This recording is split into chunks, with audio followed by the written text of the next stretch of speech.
오늘도 계속해서 베드로 전서 말씀을 살펴가겠습니다.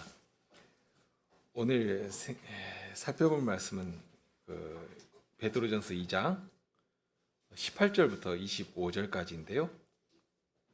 그 말씀을 낭독하겠습니다. 사한들아, 범사에 두려워함으로 주인들에게 순복하되 선하고 관용하는 자들에게만 아니라 또한 까다로운 자들에게도 그리하라. 애매히 고난을 받아도 하나님을 생각함으로 슬픔을 참으면 이는 아름다우나 죄가 있어 매를 맞고 참으면 무슨 칭찬이 있으리요. 오직 선을 행함으로 고난을 받고 참으면 이는 하나님 앞에 아름다우니라.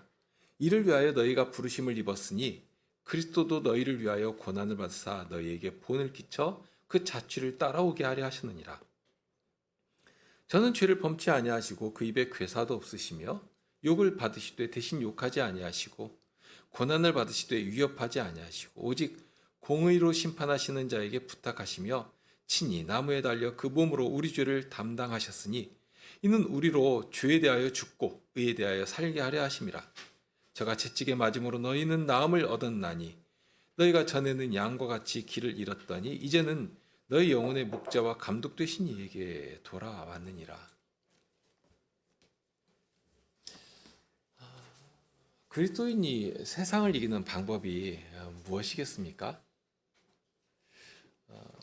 세상의 어떤 방식, 룰을 따라서 움직인다면 마치 이런 식이 될 것입니다. 라멕이 한 말이 있는데요. 내 말을 들으라.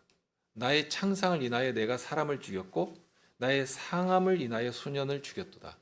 참 시원시원하지 않습니까? 나를 조금 다치게 했으면 내가 받은 그 이상으로 갚아주고 내 힘과 내 능력으로 복수를 해서 다시는 나를 넘보지 못하도록 건들지도 못하게 만들겠다 하는 아마 세상의 방식이 그러겠죠? 그러니 그러기 위해서는 실력을 쌓고 힘을 길러야 합니다. 내가 힘이 없고 실력이 없어서 이렇게 무시를 당하니 내가 반드시 힘을 키워서 내가 받은 건 10배라도 갚아주겠다 하는 마음을 가지고 미친 듯이 달려갑니다.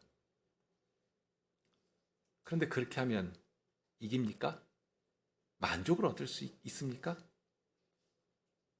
그렇게 못 되거든요. 그러니 이제는 신의 힘이라도 빌려고 합니다. 신의 힘이라도 빌어서 사람들이 나를 가벼이 보지 못하고 세상도 나를 우습게 여기지 못하도록 만들어 가려고 합니다.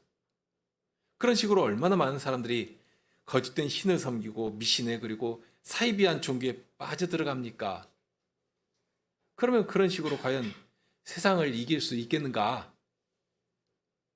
오히려 세상에 먹히는 그런 것 아니겠습니까? 사도가 가르치는 것이 있습니다. 오늘 읽은 21절에 보면 이를 위하여 너희가 부르심을 입었으니 하십니다.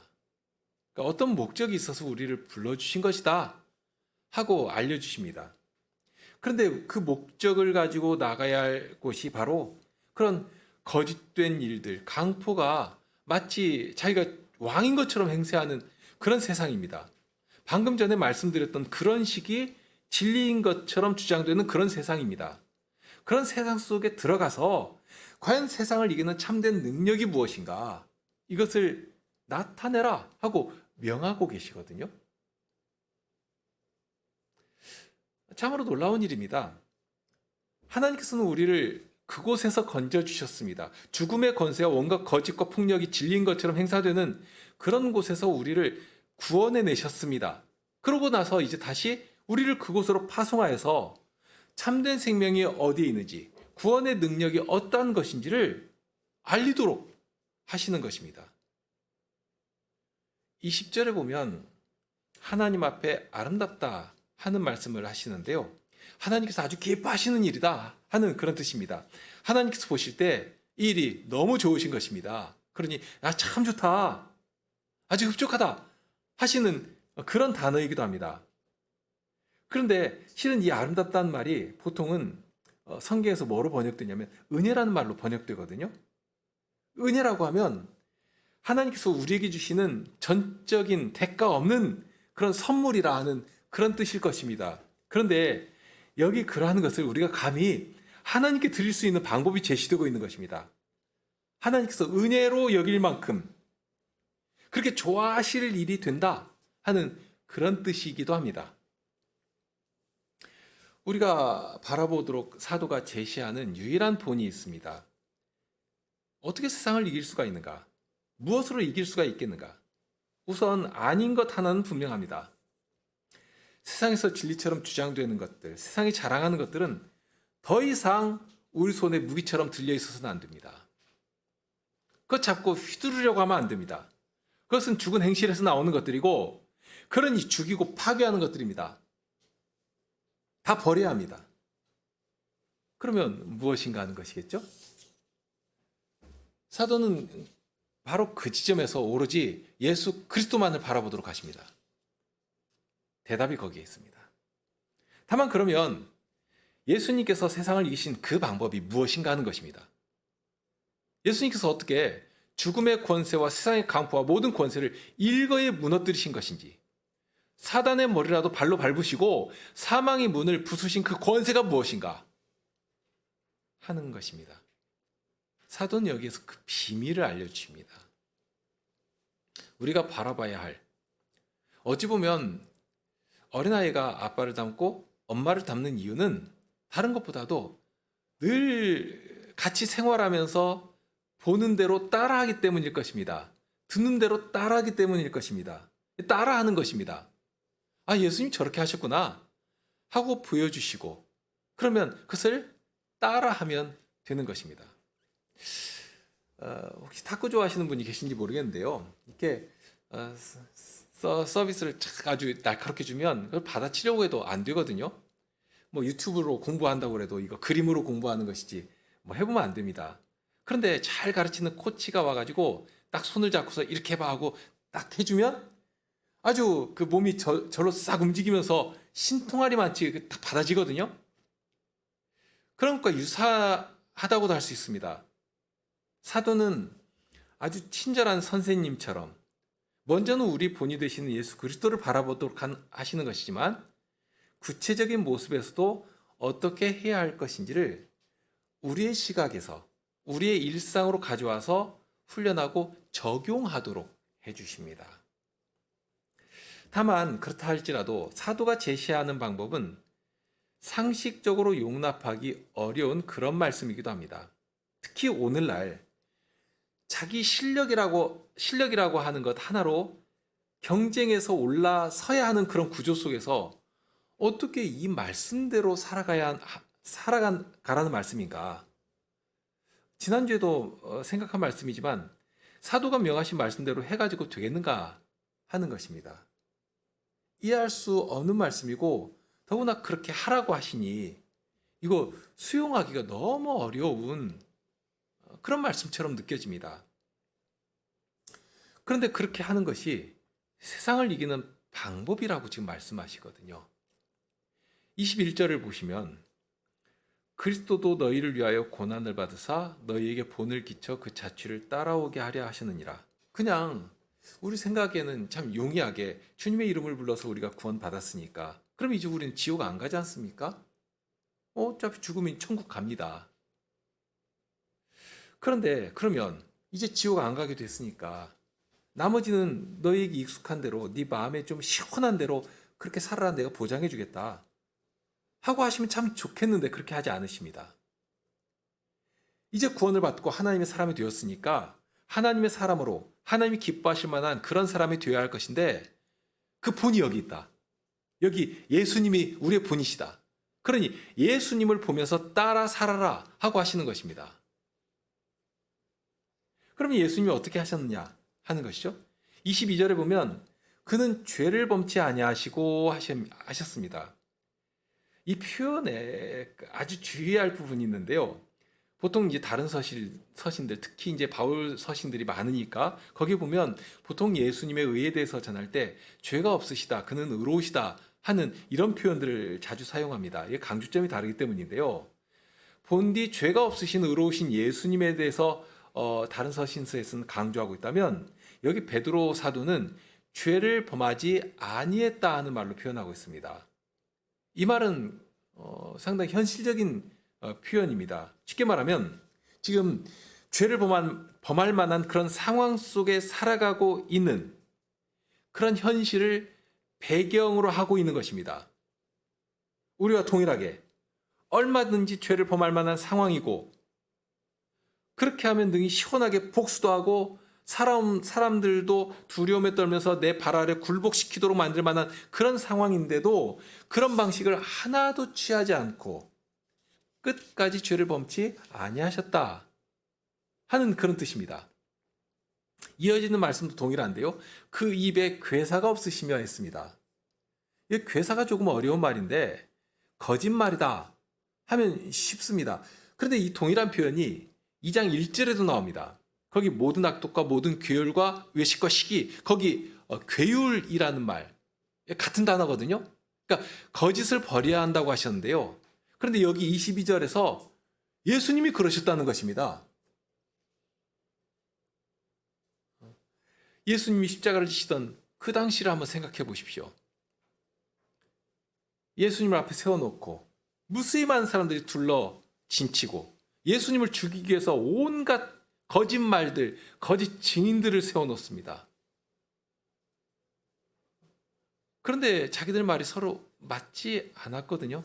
거짓이 거짓을 낳고, 그런 자기들끼리도 말이 맞질 않고, 그런데 그런 온갖 거짓말, 괴혈의 말들이 난무하는 그런 사내들인 종교 법정에서 그런 예수님을 죽이려고 하는 온갖 강포한 거짓말들이 난무한데도 불구하고 예수님께서는 어떻게 대하셨습니까? 한마디도 대꾸 안 하셨거든요. 응대하지 않으셨거든요. 예수님이 말을 못해서 입 다물고 계신 것이겠습니까?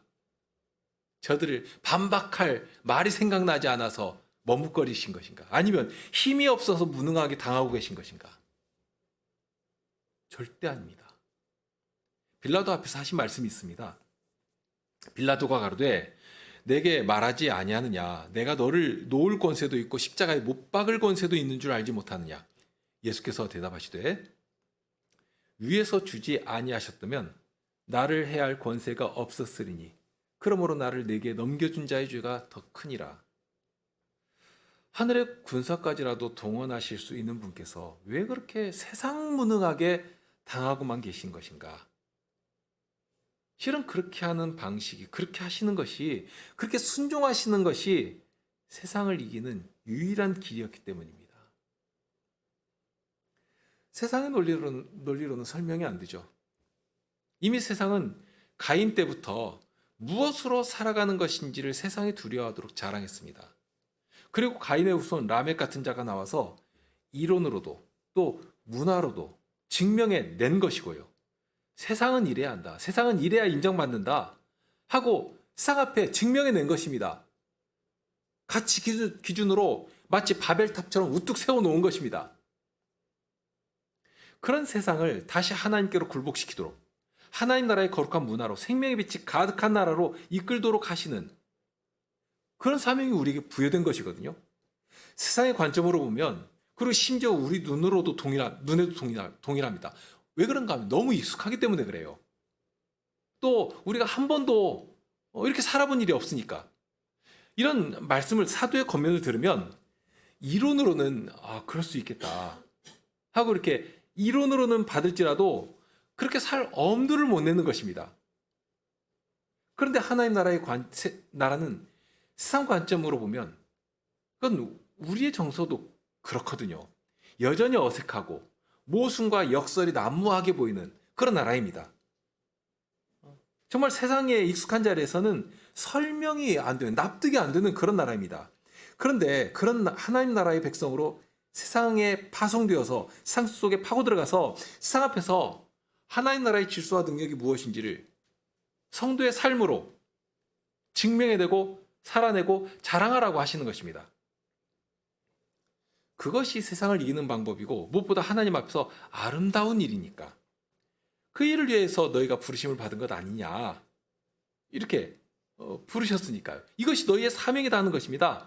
너를 구원해낸 목적이 여기 있다 하고 말씀하시는 것이니까 만일 이 일을 무시한다면, 이 사명을 방기해버린다면 어떻게 되겠습니까? 안 될 일이죠. 다만 그러면 예수님께서 그렇게 수동적으로 무능하게 그렇게 하시니까 세상에서 정말로 무능한 패배자처럼 소위 말하는 루저처럼 그렇게 되신 것인가? 감히 누가 그런 판단을 할 수 있습니까?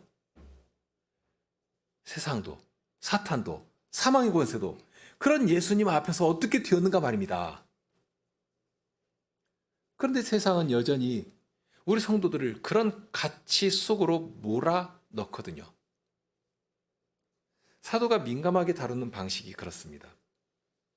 그런 세상을 사도가 모르지 않습니다. 너무 잘 알고 있죠.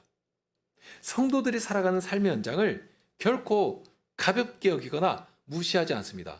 왜 믿음으로 못해? 하고 따지며 책망하려고 하지 않습니다.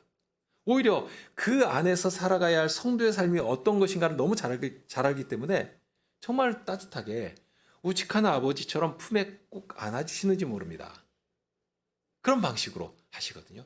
13절부터 17절까지 보면 인간에 세운 모든 제도를 순복하라고 하셨습니다.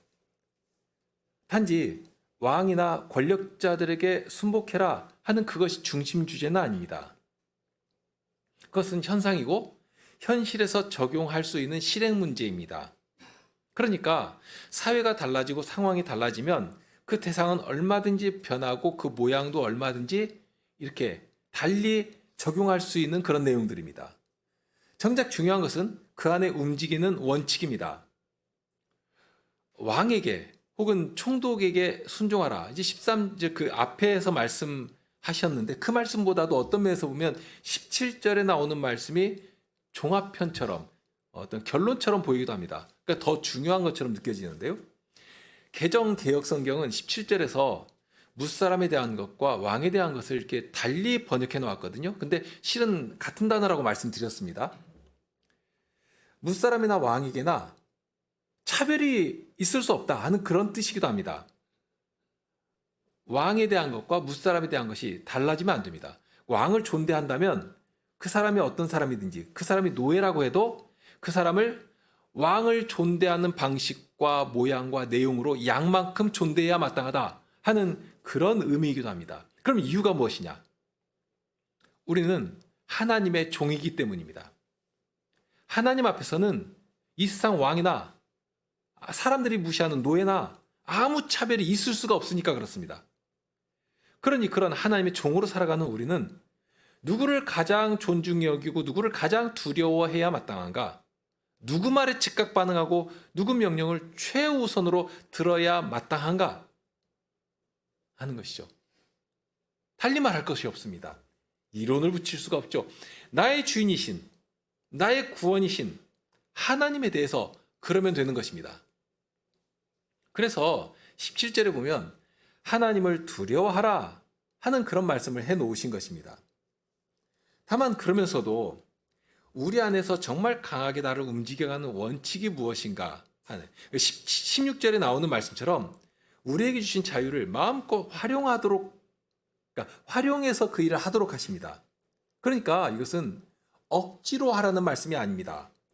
우리에게 주신 자유를 하나님의 선하신 뜻을 향해서 기쁨으로 사용하는 방식으로 그 일을 해라 하고 명하십니다. 이 자유는 그냥 내 본성대로 살아도 되는 그런 자유는 아닙니다. 전에도 몇 번 말씀드린 일이 있지만 우리는 알게 모르게 어떤 압력과 어떤 한계 안에 있을 때의 자유를 누리면서 살아갑니다. 오히려 모든 것이 완벽하게 터져버린 그런 자리에서는 공포심을 느끼거든요. 망망대해에 똑 떨어졌다고 생각해 보십시오. 그게 자유인가? 아니면 하늘 높은 곳에 모든 것을 굽어 내려보는 하늘에 똑 떨어졌다고 생각해 보십시오. 그게 자유인가? 만일 어떤 중력의 힘이 작용하지 않는 그런 우주 공간에 가면 내가 가만히 서 있으려고 해도 할 수가 없습니다. 막 둥둥 떠다니니까요. 자유롭게 느끼겠습니까? 자유가 될 수 없죠.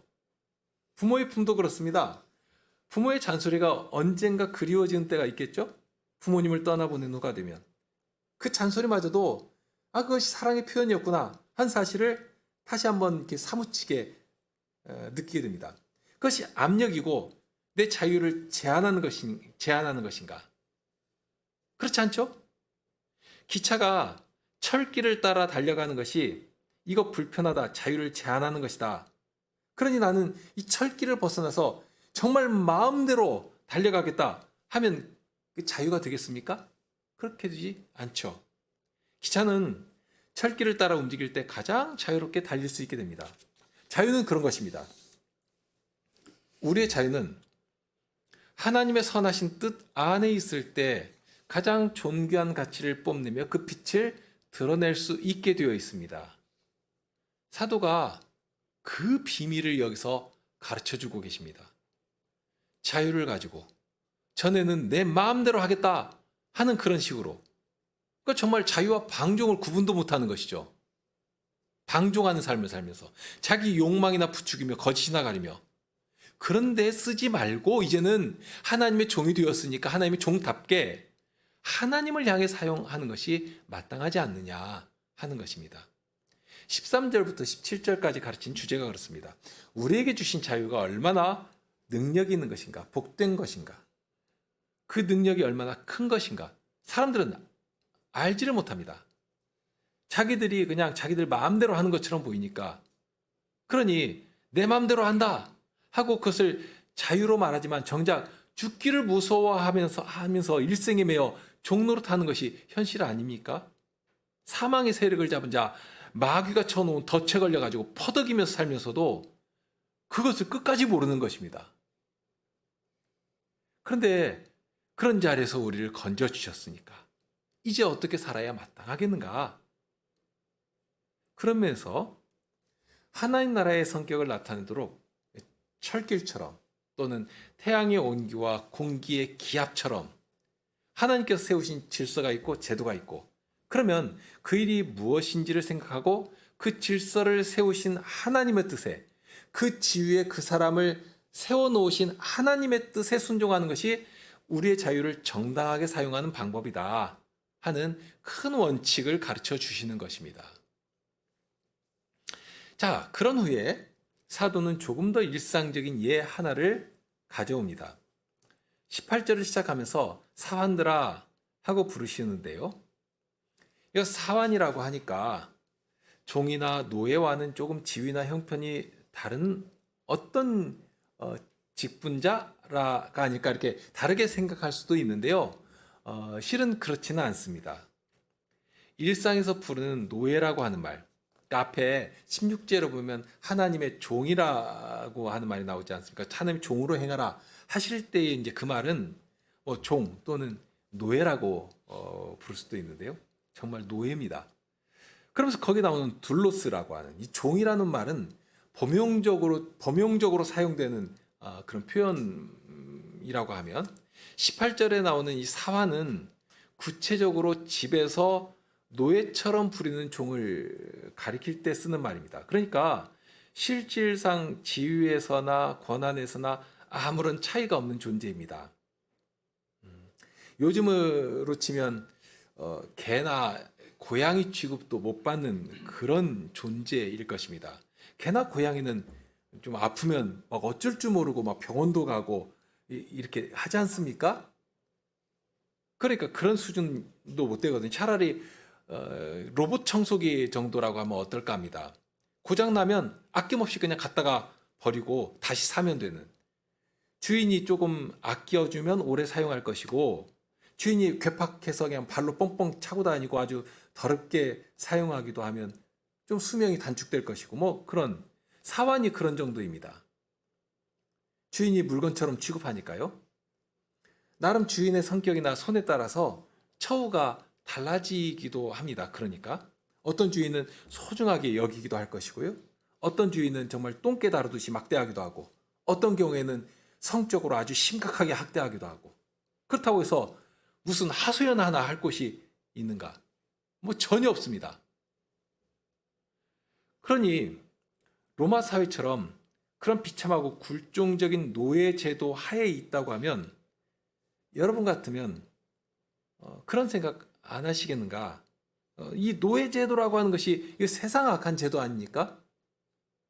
그러면 어떻게라도 좀 여론을 이렇게 조성하고 힘을 좀 결집시켜 가지고 이런 불의하고 불합리한 이런 제도에 이런 못된 악습을 한가하면서 철폐하는 것, 이것이 하나님의 의를 구현하는 것이고 이것이 하나님 나라의 정의를 이 땅에 실현시키는 것이다. 이렇게 하지 않겠습니까? 실은 그렇게 한 일들이 참 많았고요.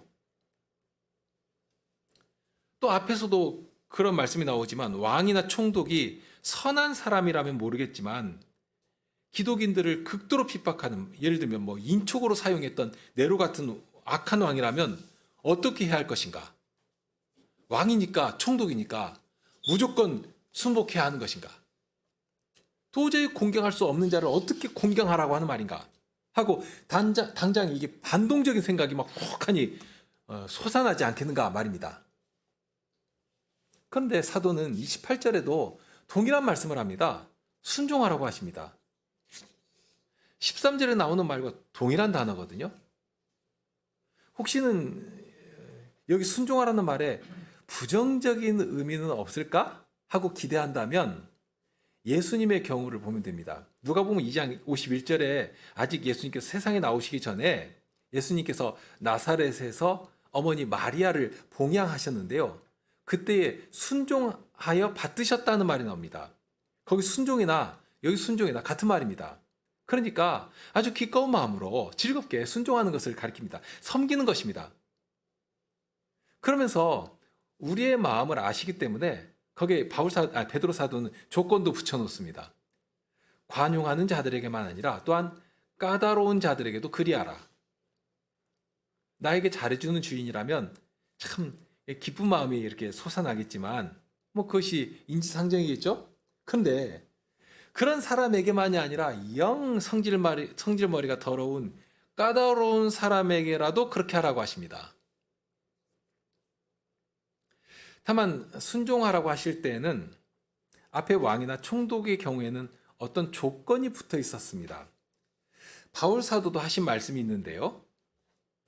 로마서 13장 4절 5절에 보면 관원들은 하나님의 사자가 되어서 선을 이루는 자이기 때문에 그에게 굴복해야 하는데 양심을 인해서 해야 한다 하는 말씀을 하셨습니다. 자, 여기도 같은 맥락의 말씀이죠.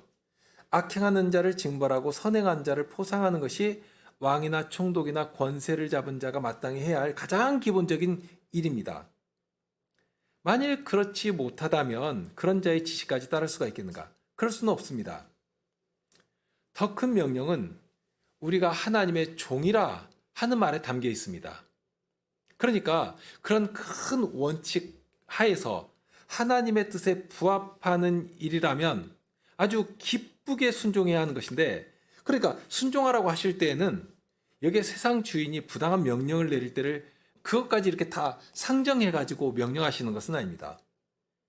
오히려 우리가 일상생활 속에서 평범하게 일상을 살아가는 중에 그런 일상에서 나를 못되게 대하는 그 악한 주인이라고 해도 그에 대해서 기본적으로 어떤 태도를 가지고 있어야 하는가 하는 그 부분을 말씀하시는 것입니다. 주인이 만일 악한 일을 도모하면서 악한 일을 나에게 시킨다면 사도의 말씀을 따르면 그런 일도 주저하지 말고 순종하는 것이 하나님의 뜻이 될 수 있겠는가? 그럴 수 없다 하는 그런 말씀입니다. 오히려 그것은 하나님의 뜻을 거스르는 일이 되겠죠? 우리는 사람 누구의 종이기 이전에 하나님의 종이 먼저입니다. 그래서 바울 사도도 거기 13장 아까 4절 5절 말씀을 드렸는데 5절 말미에 보면 양심을 따라서 하라고 하셨습니다. 이 양심은 굉장히 자율적입니다. 사람 주인에게 순종하는 것도 내 양심을 따라 순종하는 것이지만 억지로 하는 것이 아니라 양심의 판단을 받아서 분별해서 해야 한다 하는 그런 의미입니다. 그런 면에서 오늘날 조금 이것을 확장해서 생각하면 혹시는 우리가 필요한 어떤 조직 사회에 이렇게 들어가 살지 않습니까? 뭐 직장을 다니거나 학교를 다니거나 어디에 있을지라도 이렇게 어떤 조직에 몸을 담고 살아가는데요. 자, 예를 들면 직장에 들어갔는데 그런 곳에서 부당한 대우를 받거나 혹은 부정한 일에 관련되는 사실을 알았다면 어떻게 해야 할 것인가? 혹시는 기독인으로서 양심의 자유를 얻지 못하는 그런 직장에 다녀야만 된다면 어떻게 할 것인가? 그런 때에는 우리 양심에 따라서 자유할 권리가 있다 하는 것이지, 순종하는 것이 기독인이 해야 할 최상의 덕목이다, 그러니 무조건 참고 견뎌라 하는 그런 말씀은 아닙니다. 바울 사도는 고린도전서 7장 21절에 자유할 수 있거든 차라리 사용하라 하는 그런 말씀을 하신 일도 있고요. 그러니까 그렇게 사용할 수 있다면 훨씬 더 자유롭게 생각하면서 양심을 따라 판단하고 나가면 될 것입니다. 다만 그럴지라도 그보다 먼저 사도가 말씀하는 것은 사람의 세운 질서나 제도나 그 모든 것을 관장하고 주장하시는 분이 계시다. 그가 누구신가 하는 큰 원칙이 있고요. 그리고 그 안에서 우리를 부르셨을 때에는 우리에게 요구하시는 아주 선하고 기본적인 당위가 무엇인지 그것을 여기서 지금 말씀하고 계시는 것이고요. 그러면서 정말 강조한 사실이 또 있습니다. 이런 모든 사실 위에 움직이는 정말 중요한 세상의 어떤 방식들, 세상이 자랑하는 어떤 세력과도 비교할 수 없이 강력한 하나님 나라의 권세가 작용하는 방식이 있다. 어떤 식으로 작용되는가, 어떤 식으로 증거되고 자랑되는가, 그것을 여기서 알게 하시는 것입니다. 무엇을 선택할지라도 우리는 자유롭게 할 권한이 있습니다. 까다로운 주인에게 순종한다고 해도 매가 무서워서 하는 것 아닙니다. 혹시는 목구멍이 포도청이라고 그래도 말 잘 들어야 돈을 벌 수 있으니까 그것 때문에 하는 것도 아닙니다. 순종하라고 하셨고 그것이 기독인의 선한 행실이니까 하나님의 영광이 되는 것이고 하나님께 아름다운 일이 되는 것이니까요. 그러니 혹시 다른 선택을 하더라도 하나님의 영광을 위해서 한다면 그것은 하나님 앞에 아름다운 일이 됩니다. 그러니까 해도 혹은 안 해도 우리가 선택하는 목적은 아주 선명해야 합니다. 다만 그러면 어떻게 하는 것이 하나님 앞에 아름다운 일이 되겠는가, 우리가 어떻게 알 수 있겠는가 하는 것입니다. 우리는 일상을 살아가면 자주 우리가 처한 그 상황 속에 함몰되어 버리는 일이 참 많습니다. 미로 속에 들어가면 미로 안에 갇혀버리는 것처럼 처음에는 큰 원칙을 가지고 막 의기롭게 시작을 했는데요. 그 안에 들어가서 살다 보면 내가 무엇 때문에 이 일을 시작했는지 혹은 무엇 때문에 이렇게 막 아웅다웅 하면서 살아가고 있는지 목적도 잃어버리고 의욕도 상실해버리는 그런 일들입니다.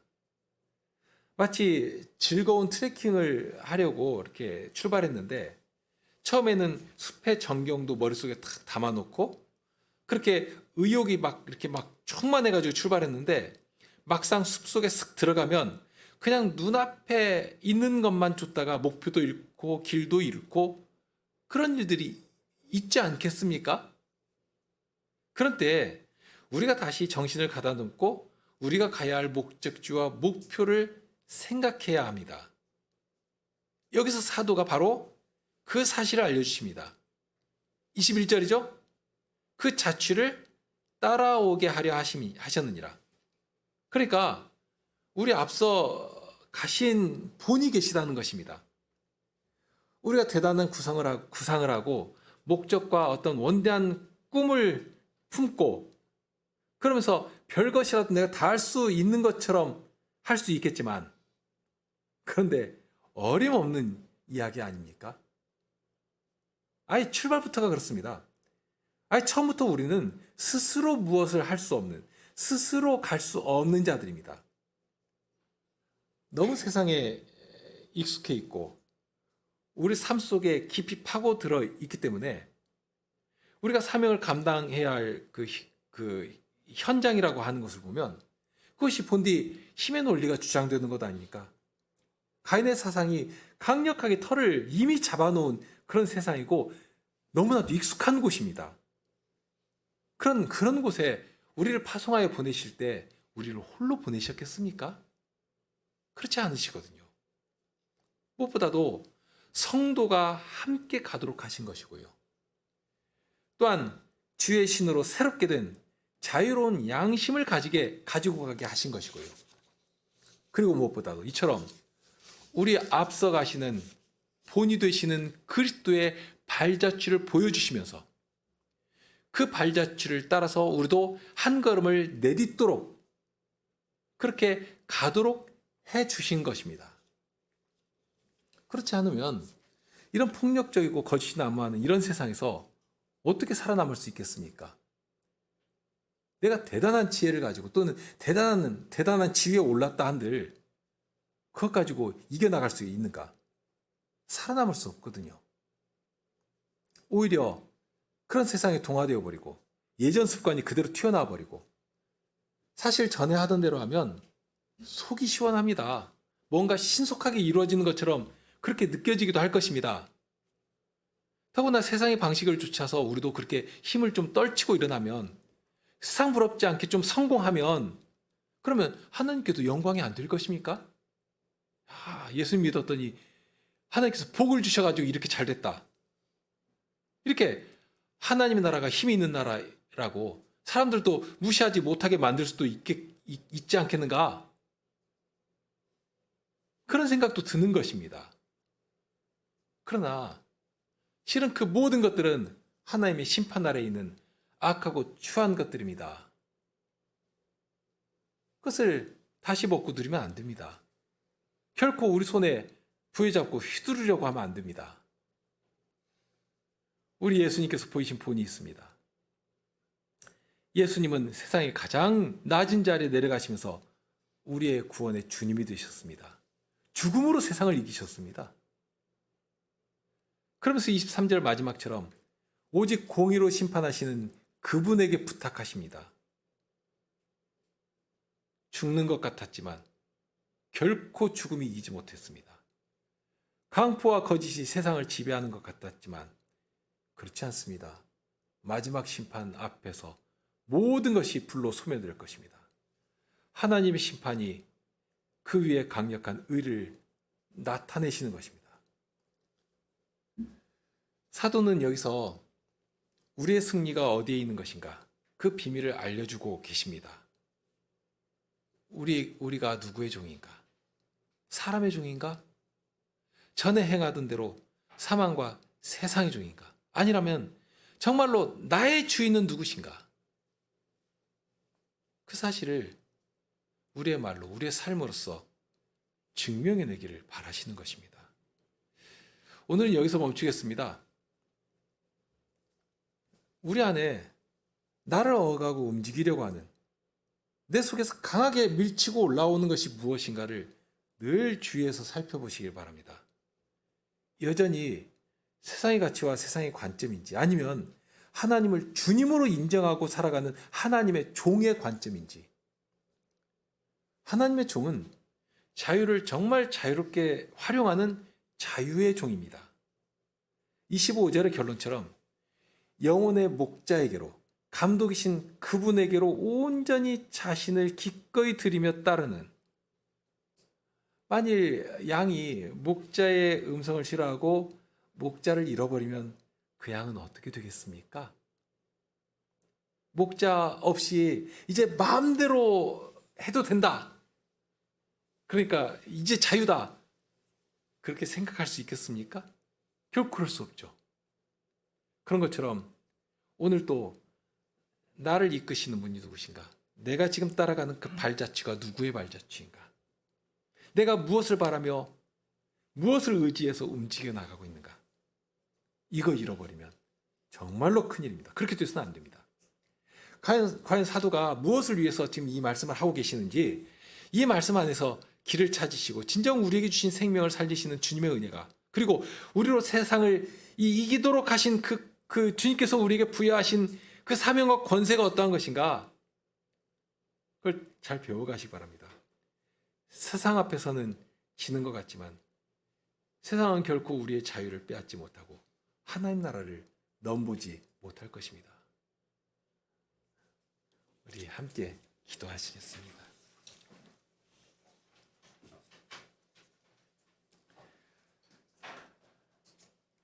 하나님의 이 경영하심 이 복되신 구원의 능력, 그리고 그 일을 위해서 예배하신 은혜,